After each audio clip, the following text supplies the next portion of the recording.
আজকে সকাল সকাল আল্লাহর রহমতের বৃষ্টি শুরু হয়ে গেছে। আমি রান্না করছিলাম, হঠাৎ দেখি মেঘের গুড়ুম গুড়ুম আওয়াজ। ভাবলাম বৃষ্টি হয়তো বা হবে না। তারপরেই শুরু হয়ে গেল তুমুল বৃষ্টি। খুশিতে নাচতে নাচতে আমরা মা মেয়ে দিলাম ছাদের দৌড়। একদিকে বৃষ্টিতে লাফালাফি করার আনন্দ, আর একদিকে বিজলি চমকাচ্ছে, সে ভয়ে আমরা বাঁচি না। অনেক মানুষকেই দেখি তুমুল বৃষ্টির মধ্যে নাচানাচি করে, কিন্তু আমার কাছে অসম্ভব ভয় লাগে। আমি আজকে ভয়ে ভয়ে ছাদে গেছিলাম, আর সাথে নিয়েছিলাম বড় একটা ছাতা।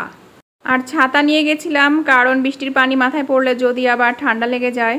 শৈশবে যখন দেখতাম অনেক মানুষজন বৃষ্টিতে গোসল করছে, তখন আমার বৃষ্টিতে গোসল করতে খুব ইচ্ছা করতো, কিন্তু আমার মা কখনোই বৃষ্টিতে গোসল করতে দিত না, কারণ আমার মা বলতো বৃষ্টির পানি মাথায় পড়লে জ্বর আসবে, মাথা ব্যথা করবে। আর এখন যখন বড় হয়ে গেছি তখন সাহস হয় না বৃষ্টিতে গোসল করার, কারণ আমাদের দেশে এত এত মানুষ বজ্রপাতে মারা যায়।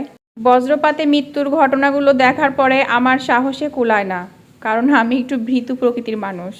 ছাদে কিছুক্ষণ লাফালাফি করছিলাম, তারপরে দেখি বিজলি চমকাচ্ছে, দিলাম মা মেয়ে দৌড়। তারপরে সরাসরি বারান্দায় চলে আসছি। ভাবলাম বাবা ছাদে আর থাকবো না, বারান্দায় দাঁড়িয়ে দাঁড়িয়ে বৃষ্টি দেখি।